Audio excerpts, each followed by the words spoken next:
Good morning po sa lahat at dito po tayo ngayon sa Puerto Galera. So enjoy po natin ang dagat. Pinarking ko po muna yung jet ski ko dito.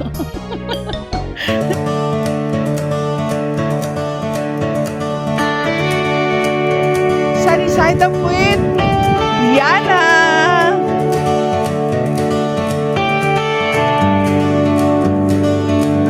At nandito po tayo ngayon sa isang restaurant ng ating friend sa Ugat po dito sa Mindoro. Hanapin nyo na lang po ito. Pangan po natin ang ating guest for today. Isa po siyang celebrity chef. Pakikilala ko po sa inyo mamaya. Magbibigay po siya ng mga tips and advice po paano mag-start ng isang restaurant business. Mabuti po at pinaunlakan tayo ni Chef. Of course, we've got with me, flex your muscles, Chef Tristan, all right? Of course, si Chef Tristan. Masarap na luto ni Chef Tristan. Chef Tristan Bayani. Bumaga kay ganda, welcome back to the show.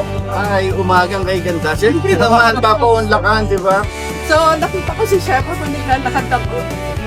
Sa akin ito, sinunod ko yun. So, talaga naman si Chef kahit saan po nakikita natin. Oo, lalayo ka. Dami kasing business dito, kaya yun, buti natagpuan natin. Gusto ka na start dito sa... Paano po kayo napag dito sa Actually, di ba chef consultant ako? So may mga resorts na lang akong ginagawa, kagaya ng Baler, Kalatagan. Yes, meron. Ngayon, ito, yung property kasi na to, ang may-ari, yung classmate ko ng high school. Start kami parang 3 years ago. After pandemic, yun, no. So yung Holy Week after pandemic, kami nag-open. So talagang grabe tao. Lalo na nung Holy Week. Oo.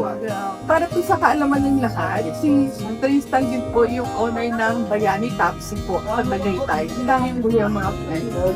Kain Richard. Rachel, yan number 1. Kilala ko na lang po na Yes.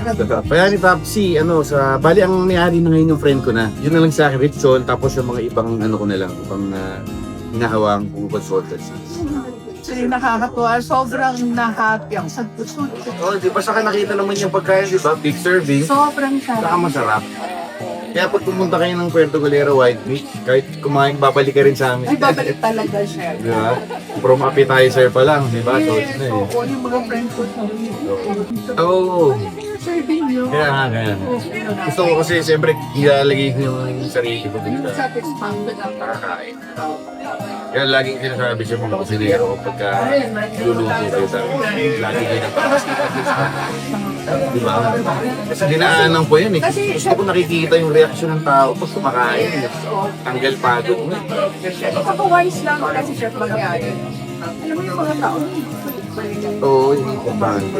Consistency, di ba? kahit ako chef, kung makakain, hindi na ako hindi ako siya usapag-balik. Ganun, di ba? Hindi pa pa na rin yung mga Pipilian, iba. mga choices na namin. So dito ako kasi dito ako kasi. Dito ako nagpuntahan. Ito yung taga ako ka. Oo. Kaya talagang sinambay ko ba yung death Oo. Kamusta naman buhay-buhay ka? Okay naman dito, masaya dito. Actually, kita mo naman, di ba? Yung Puerto Galera kasi medyo hindi ganun kamahal yung gastos mo. Kasi pupunta ka sa ibang plano ka. Roro ka lang, mabilis, nandito ka na. Ang ganda rin naman ng buhangin, di ba? Malinis pa yung lugar. Hindi kasi ako, yung nagsimula ako kasi nung nag-culinary ako. Sabi sa akin nung chef na mentor ko, that time iba ako sa rin. Sabi na may potential. Si Chef Jill Sandigui. Saka si Chef Skinson. So magagaling na chef yun. So sabi niya sa akin yun, bata may potential niya. So paano doon ako nag-change? Sabi niya, ang panlasa kasi gift yan, hindi natututunan. So from there, so payo ko lang, kaya nung tinatanong niya, paano ba mag-start kung gusto mo mag-restaurant? Kasi kung wala kang experience, kumuha ka talaga ng consultant. Yun ang nagiging problema kasi yung ibang tatay ng restaurant. Akala nila kuha ka lang nag-a-apply sa yung chef. Hindi bra, marami akong nakitang ganun. So nakatayo ka nga ng restaurant na worth magkano, tapos diba, kuha ka ng consultant. Tapos, yun lang naman yun. Para from inventory hanggang dun sa, di ba, sa profits, sa financial statement, maayos. Yes. talagang on track. O hindi pa pwede yung ano, yung basta-basta lang, tali na sa restaurant. Ito talaga. Kaya ang advice ko lang, bukod sa kumuha ka ng nakakaalam talagang consultant, chef-consultant, kailangan kung magsinegosyo ka, kailangan hands-on ka.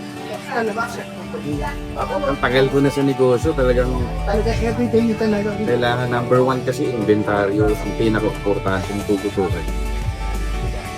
Posting. Baka akala mo ang daming pumapasok sa yung pera, at the end of the day, mas malaki pa pala yung Ay, sure, ano mo siya yung mo? ganun ba? Oo. Shout out po. Shout out, chef! Magkita tayo, sana magkita tayo. Lagi si Chef po, si Chef Tristan Bayani. Ay, thank you. Anytime. Sunny side up with Yana.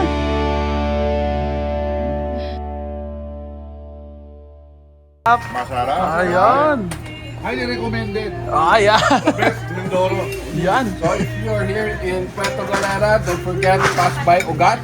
Yan! Ugat Restaurant. This is my friend. Amy. Ayan!